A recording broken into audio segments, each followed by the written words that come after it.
छात्रों, आज हम पाठ योजना बनाएंगे। पाठ योजना क्रमांक 2। पूर्व ज्ञान। छात्र प्रकरण विषय में सामान्य जानकारी रखते हैं। उसके बाद दिनांक, उसके बाद कक्षा, कालांश, विषय। विषय हमारा होगा सामाजिक विज्ञान, उपविषय इतिहास। प्रकरण हमारा होगा सल्तनत काल की शुरुआत। सामान्य उद्देश्य इसमें होंगे छात्रों में सामान्य अध्ययन विषय के प्रति रुचि उत्पन्न कराना, छात्रों में जिज्ञासु प्रवृत्ति जागृत कराना, छात्रों में विषय उद्देश्य की जानकारी उत्पन्न कराना, छात्रों की बौद्धिक क्षमता का विकास कराना। उसके बाद हम आते हैं विशिष्ट उद्देश्य। पाठ अध्ययन के उपरांत बच्चों से अपेक्षा की जाती है कि वह सल्तनत काल को परिभाषित कर सकेंगे, यानी छात्र सल्तनत काल के बारे में बता सकेंगे। उसके बाद हमारी आती है शिक्षण सहायक सामग्री, जैसे कि चौक, डस्टर, संकेतक, श्यामपट्ट आदि। हमारा आता है पूर्व ज्ञान। पाठ्य वस्तु में हम पूर्व ज्ञान लिखते हैं। शिक्षण उद्देश्य है उनका विशिष्टीकरण, उसमें हम लिखते हैं ज्ञान। छात्र अपने पूर्व ज्ञान का प्रत्याशरण कर सकेंगे। शिक्षण क्रियाएं हमारा तीसरा कॉलम है, इसमें हम लिखते हैं प्रस्तावना प्रश्न। छात्रों, आज हम आपसे पूर्व ज्ञान से संबंधित कुछ प्रश्न पूछेंगे। हमारे कुछ प्रश्न, गुलाम वंश के संस्थापक कौन थे? तो उसमें छात्र उत्तर देते हैं कुतुबुद्दीन ऐबक। फिर हमारा आता है गुलाम वंश की एकमात्र महिला शासिका कौन थी? उसका उत्तर देते हैं छात्र रजिया सुल्तान।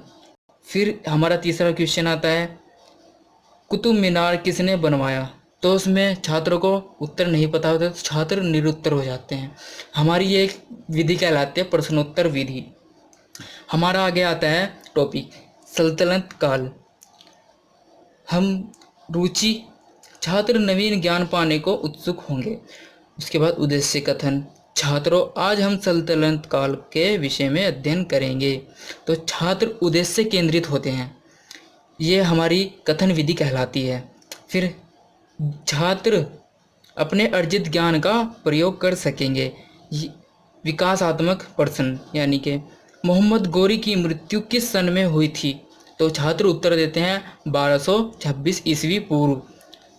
फिर प्रश्न नंबर 2 आ रहा है हमारा, मोहम्मद गोरी का एक योग्य गुलाम कौन था? तो छात्र उत्तर देते हैं कुतुबुद्दीन ऐबक।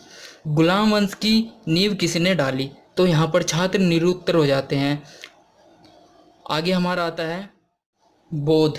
छात्र सल्तनत काल के संबंधित विषयों पर चर्चा करेंगे। उसके बाद स्पष्टीकरण। मोहम्मद गोरी भारत के उत्तरी हिस्सों पर अपना राज्य स्थापित कर चुका था। उसने चौहान, गढ़वाल, सैन, चंदेल आदि कई देशों के राजाओं को हराकर अपना राज्य बनाया था। वह खुद गौर में रहता था और भारत में उसके राज्य के अलग अलग प्रांतों में उसके अधिकारी शासन चलाते थे। इस विधि को हम कहते हैं व्याख्यान विधि। उसके बाद ज्ञान। छात्र अपने सीखे हुए ज्ञान का प्रयोग कर सकेंगे, यानी जो स्पष्टीकरण हमने अभी पढ़ा है उसके आधार पर छात्र अपने उत्तर दे सकेंगे। बोधात्मक प्रश्न। प्रश्न नंबर 1 है हमारा, मोहम्मद गोरी ने किस हिस्से पर अपना राज्य स्थापित किया था? छात्र उत्तर देते हैं उत्तरी हिस्सों पर। प्रश्न नंबर 2 हमारा है, मोहम्मद गोरी कौन कौन से राजवंशों को स्थापित कर अपना राज्य बनाया था? उत्तर देते हैं छात्र चौहान वंश, गढ़वाल, सैन, चंदेल आदि। फिर सल्तनत काल के बाद, यानी कि मोहम्मद गोरी के बाद आता है कुतुबुद्दीन ऐबक। कुतुबुद्दीन ऐबक कौन था? कुतुबुद्दीन ऐबक मोहम्मद गोरी का एक गुलाम था। बोध। छात्र कुतुबुद्दीन ऐबक के विषय में पुनः जान सकेंगे। स्पष्टीकरण। सन 1206 में जब मोहम्मद गोरी की मृत्यु हुई, उसका एक महत्वपूर्ण गुलाम अधिकारी कुतुबुद्दीन ऐबक था। छात्र ध्यानपूर्वक सुन रहे हैं, इसे हम व्याख्यान विधि कहेंगे।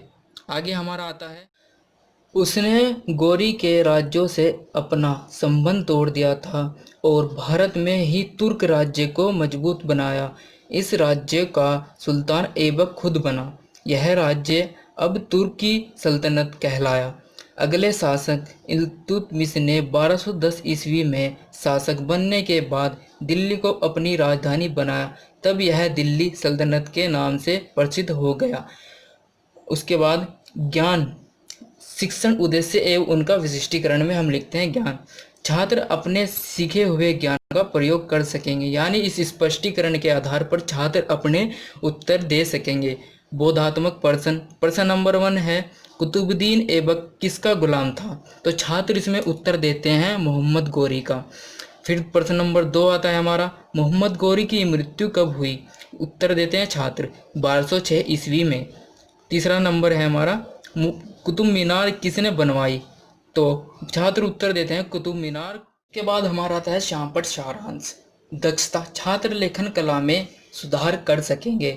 शिक्षक क्रियाएं में आएगा, छात्र अध्यापक छात्रों के श्यामपट्ट सारांश नोट करने को निर्देश देगा। छात्र क्रियाएं, छात्र श्यामपट्ट सारांश को अपनी उत्तर पुस्तिका में लिखेंगे। ऐसे हम एक ब्लैक चार्ट पेपर अपनी लेसन प्लान में चिपका लेंगे। कक्षा कार्य, छात्र सीखे गए ज्ञान का पुनः प्रत्यास्मरण कर सकेंगे। छात्र अध्यापक छात्रों से मूल्यांकन प्रश्न पूछेगी, उसके बाद छात्र संभावित उत्तर देंगे।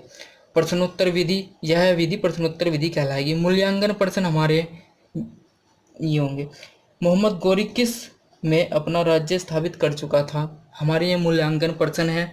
उसके बाद हम बच्चों को गृह कार्य देते हैं। गृह कार्य, अनुप्रयोग, छात्र सीखे गए ज्ञान का अपने दैनिक जीवन में प्रयोग कर सकेंगे। उसके बाद छात्र अध्यापक छात्रों को गृह कार्य नोट करने को निर्देश देगा। छात्र गृह कार्य को अपनी उत्तर पुस्तिका में नोट करेंगे। ये हमारा